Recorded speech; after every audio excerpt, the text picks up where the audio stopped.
PM ശ്രീക്ക് പിന്നാലെ silver line പദ്ധതിയിലും കേന്ദ്രത്തിന് വഴങ്ങാൻ കേരളം. പദ്ധതിയിൽ മാറ്റം വരുത്തുമെന്ന് CPM സംസ്ഥാന സെക്രട്ടറി MV ഗോവിന്ദൻ പറഞ്ഞു.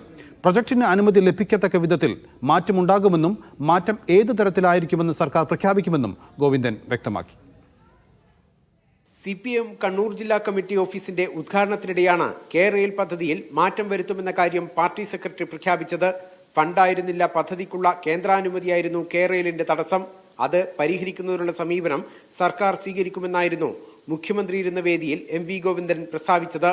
പദ്ധതി നിങ്ങൾ അംഗീകരിക്കുമെന്ന് മാത്രം നോക്കിയാൽ മതി, പക്ഷേ അവരത് അംഗീകരിച്ചില്ല. പുതിയ മാർഗം നമുക്ക് കണ്ടെത്തേണ്ടി വരും.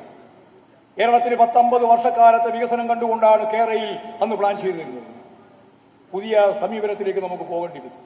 LDF സർക്കാരിന്റെ അഭിമാന പദ്ധതിയായി പ്രഖ്യാപിച്ച കെ-റെയിലിൽ കാതലായ മാറ്റമുണ്ടാകുമെന്ന് തന്നെയാണ് ലഭിക്കുന്ന സൂചന. പ്രസംഗത്തിൽ പറഞ്ഞ കാര്യങ്ങൾ MV ഗോവിന്ദൻ ഇന്ന് സ്ഥിരീകരിക്കുകയും ചെയ്തു. അതേസമയം മാറ്റം ഏത് രീതിയിലെന്ന കാര്യത്തിൽ സംസ്ഥാന സെക്രട്ടറി വ്യക്തത വരുത്തിയിട്ടില്ല. അതിപ്പോ തീരുമാനിച്ചു കഴിഞ്ഞില്ല. തീരുമാനം വരുമ്പോൾ അത് പറയാം. മാറ്റം എന്തായാലും ഉണ്ടാവും. നേരത്തെ ശ്രീധരൻ കൊടുത്തൊരു പ്രൊജക്ട് ഉണ്ടായിരുന്നു മാർച്ചിൽ. അതൊന്നും തീരുമാനിച്ചില്ല, അതുകൊണ്ടാണ് അങ്ങനെ പറയാതെ. ശ്രീധരൻ റെയിൽവേ മന്ത്രാലയത്തിന് സമർപ്പിച്ച പദ്ധതിയോട് മുഖ്യമന്ത്രി അടക്കമുള്ളവർക്ക് അനുകൂല നിലപാടായിരുന്നു. കേന്ദ്രത്തിന് കൂടി പങ്കാളിത്തമുള്ള ആ പദ്ധതിയാണോ നടപ്പിലാക്കാൻ പോകുന്നതെന്നതാണ് പ്രധാനം. അങ്ങനെയെങ്കിൽ PM ശ്രീക്ക് പിന്നാലെ സ്വപ്ന പദ്ധതിയായ കെ-റെയിലും കേരളം കേന്ദ്രത്തിന് കീഴടങ്ങിയെന്നുറപ്പിക്കാം. ബിജീഷ് ഗോവിന്ദൻ, മീഡിയ 1, കണ്ണൂർ.